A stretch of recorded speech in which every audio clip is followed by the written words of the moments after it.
Ahoy guys and welcome back to I Like Our Watches 2. I am genuinely buzzing. I cannot wait to see this watch, but also to show it to you guys. I think I found potentially the best value for money Seiko there ever was. That's a strong statement, isn't it? But I've imported this JDM watch from Japan for less than £200. That includes import taxes and DHL delivery. It puts the latest Seiko solar powered chronograph to shame. Well, on paper it does anyway. Obviously I haven't seen it yet, so in this video I'm going to be unboxing it, sharing with you my first impressions and also reviewing it. I'm not going to come back and give this a full review. Once I've shown you this watch in this video, I'll be putting it on my eBay store, so you'll be able to buy it if you want it. Or of course you could follow the link to Chrono24 and import it from Japan yourself. No affiliation whatsoever. Yeah, no affiliate links, no free watch, just me unboxing this Seiko. Let's get on with it. This particular colour version is the SBTR027. Are you ready for this? Oh wow. Yeah, that looks pretty good. It's a sort of baby blue, isn't it? I will put some specifications in the video description because I may forget to include some in the video because this is a more casual unboxing and review. But yeah, that looks pretty impressive. Right, let me get the plastic off, resize it, and yeah, we can have a good look at this thing. And there is the hang tag, SBTR027.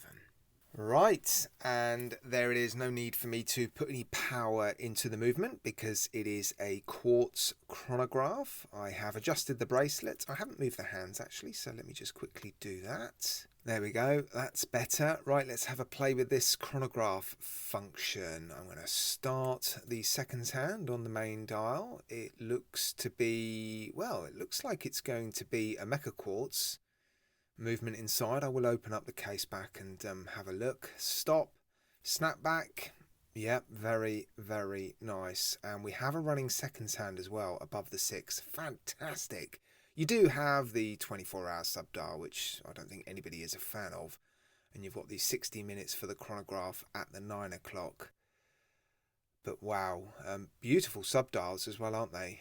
Black and silver contrasting very nicely with that blue sunburst dial. That is a stunning dial. Overall, I think it's a very pretty chronograph watch, and the bracelets, well, it looks nice. It is folded and you've got the split pins and you've got hollow end links, so this is where they're saving their money.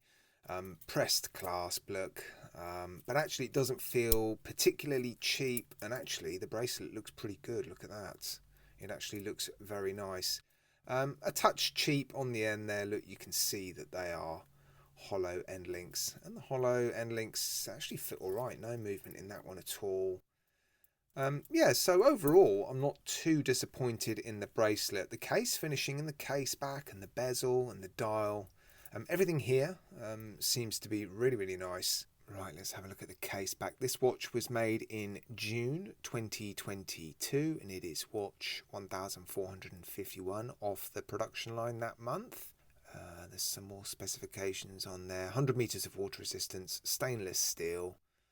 Yeah, let's get this case back off, shall we, and have a look at the movement. And there it is, the Seiko Mecha-Quartz snapback chronograph 8T63A down at the bottom there. That's the designation that Seiko give it when they put it in their own watches, but when they send this movement out to third parties, they call it the VK63A. Very cool. Right, I've zoomed in so we can have a closer look at the face of this watch, because that's what gave me tingles when I first saw it on Chrono24. Nice glossy tachymeter around the outside of the case and a beautiful sunburst dial. I really do like the colour.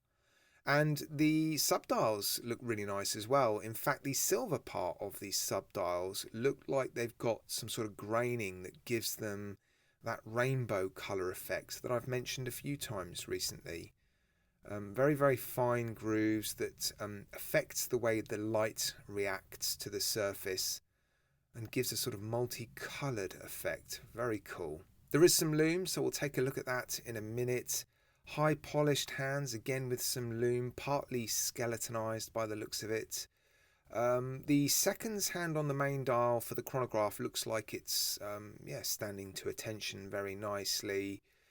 The running seconds hand at the 6 o'clock looks like it's hitting the markers okay, but it's so small that if it's missing, you're barely going to notice it, are you? Case finishing seems nice. Polished surfaces down the side, circular brushing on top. It doesn't look like a sub $200 Seiko at all, does it? Very impressed. Right, before I give you all of the dimensions and weight and all that sort of stuff, let me show you the Lume in all its glory. And there it is, C3. Looks all right, doesn't it?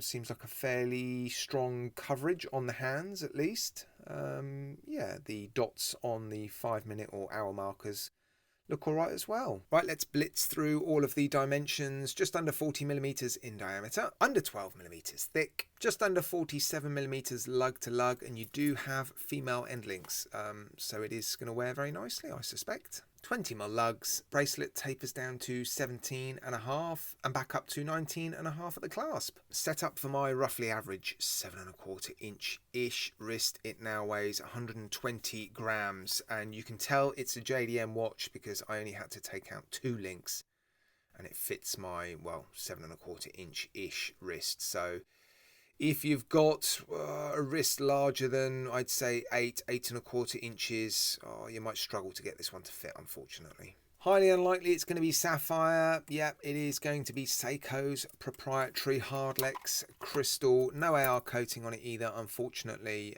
A flat piece of crystal look. And here it is then on my roughly average 7.25 inch-ish wrist. Just look at that. It definitely does not look like a £200 Seiko, especially when you look at the more recent releases from Seiko, the speed timer. I reviewed one, it was the SSC817P1, I believe, nicknamed the Golden Panda. Nice watches, but they were quite chunky, quite heavy and substantial, whereas this one just feels like a much nicer weight. The bracelet having folded links, it does feel a little bit loose and sort of jangly in your hand, but when it's on your wrist, you don't feel that, and actually it feels like a good weight for a chronograph watch. It sits flatter to your wrist as well. I think it looks better. I prefer the proportions. The date doesn't sit so deep inside the watch, because on that new speed timer by Seiko, the date seems to sit really deep inside the watch. They've actually released a fairly new speed timer that looks quite similar to this. It has black center links on the bracelet and fully black sub dials, but this one for me just looks so much better, and it's £200. Unbelievable. Right guys, I'm going to leave it there for today, but please do head down to the video description where you will find a comprehensive list of all the facts, figures, stats and specifications, and a list of what I consider to be the watch's strengths and weaknesses. Let me know in the comments section which one you prefer. There are lots of these watches available, so get Googling and let me know which colour variation you like, and of course let me know if you end up buying one. Alright guys, thank you as always for watching. I do appreciate it. Take care guys. Look after yourselves. You'll see me again very, very soon.